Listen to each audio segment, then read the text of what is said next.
Assalamualaikum warahmatullahi wabarakatuh. Anak-anakku kelas 4 yang Pak Guru sayangi, yang tentunya kalian terus tetap bersama keluarga di rumah. Mudah-mudahan kalian berserta keluarga di rumah diberikan kesehatan oleh Allah Subhanahu wa taala. Amin ya rabbal alamin. Untuk pembelajaran bahasa Indonesia kali ini, mari kita mulai dengan ucapan Bismillahirrahmanirrahim, dengan harapan mudah-mudahan pembelajaran pada hari ini bersama ridha Allah. Dan untuk pembelajaran kali ini kita akan membahas tentang, yaitu bahasa Indonesia tema 4 subtema 2 yang kita bahas, yaitu tentang karakter tokoh dalam sebuah cerita. Anak-anakku kelas 4 yang Pak Guru sayangi, adapun tujuan pembelajaran bahasa Indonesia yaitu tema 4 subtema 2, yaitu agar kalian dapat menentukan karakter setiap tokoh dalam sebuah cerita. Minggu yang lalu kita sudah membahas bahwa setiap cerita pasti memiliki tokoh. Baik tokoh itu yang berperan sebagai tokoh protagonis, tokoh antagonis, ataupun tokoh tritagonis. Nah, hari ini kita akan membahas tentang karakter dari setiap tokoh, baik tokoh protagonis, tokoh antagonis, maupun tokoh tritagonis dalam sebuah cerita. Dalam sebuah cerita memiliki tokoh, yaitu, dan setiap tokoh memiliki sifat-sifat. Nah, setiap tokoh dalam cerita memiliki watak atau sifat. Watak adalah karakter yang dimiliki setiap tokoh dalam sebuah cerita. Tentunya setiap tokoh ini memiliki watak yang berbeda-beda. Ada yang berwatak menolong, ada yang berwatak suka mengganggu orang lain, ada watak artinya yang berjiwa baik, ada juga watak yang berjiwa tidak baik. Ada berbagai macam watak dan menggambarkan watak yang digunakan untuk menjelaskan karakter, yaitu tokoh dalam sebuah cerita. Dan berikut beberapa cara yang biasa digunakan oleh pengarang dalam menggambarkan watak tokoh sebuah cerita. Yang pertama yaitu secara langsung. Jadi pengarang mendeskripsikan watak tokoh cerita secara langsung sehingga pembaca dapat mengetahui karakter dari tokoh cerita yang dibacanya. Jadi di situ langsung pengarang menyampaikan, mendeskripsikan watak setiap tokohnya secara langsung, sehingga sangat mudah kita menentukan watak atau karakter tokoh tertentu. Dan yang kedua yaitu secara tidak langsung.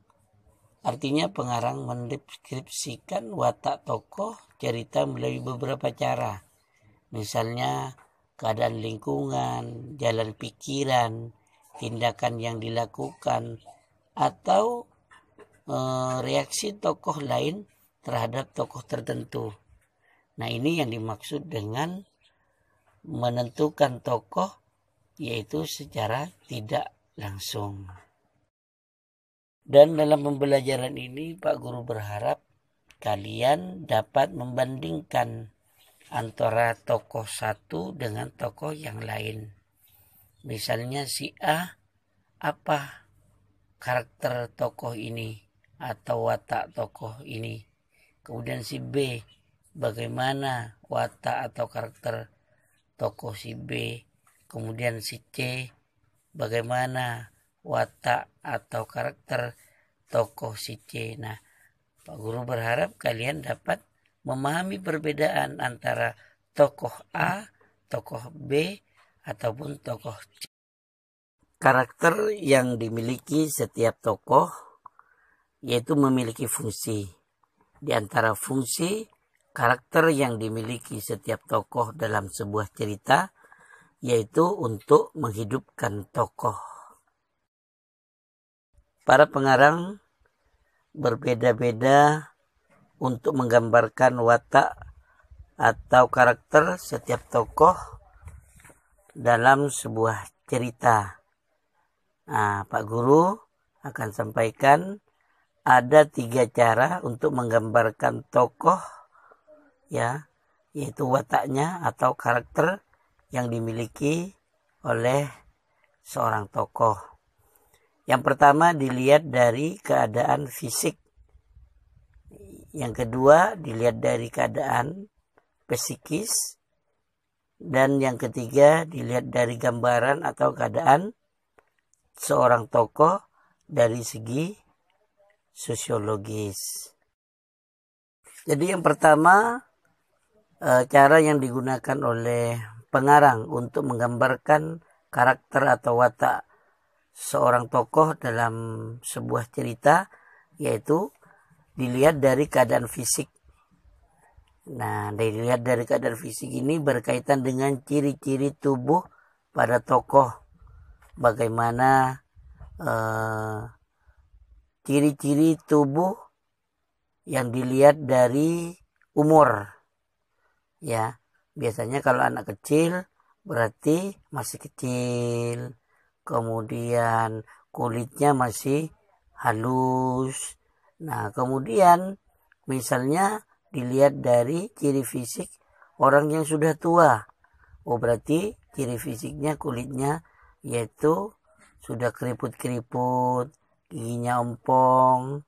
Nah, kemudian rambutnya uban. Nah, ini termasuk karakter atau watak ciri-ciri fisik seorang tokoh.